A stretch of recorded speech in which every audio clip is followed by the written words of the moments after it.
I sneezed so hard during breakfast, the spoon flew into the ceiling. My chef clapped like I scored a bicycle kick. A few minutes later, I sneezed again, and the blender turned on by itself. I started to feel strange, like I was charging up. My son came in and said, "Dad, are you turning into a superhero?" I laughed.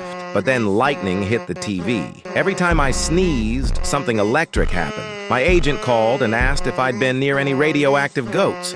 I didn't know how to explain until I found a letter under my cereal box. You have 24 hours to complete the transformation. Subscribe to help Cristiano Ronaldo.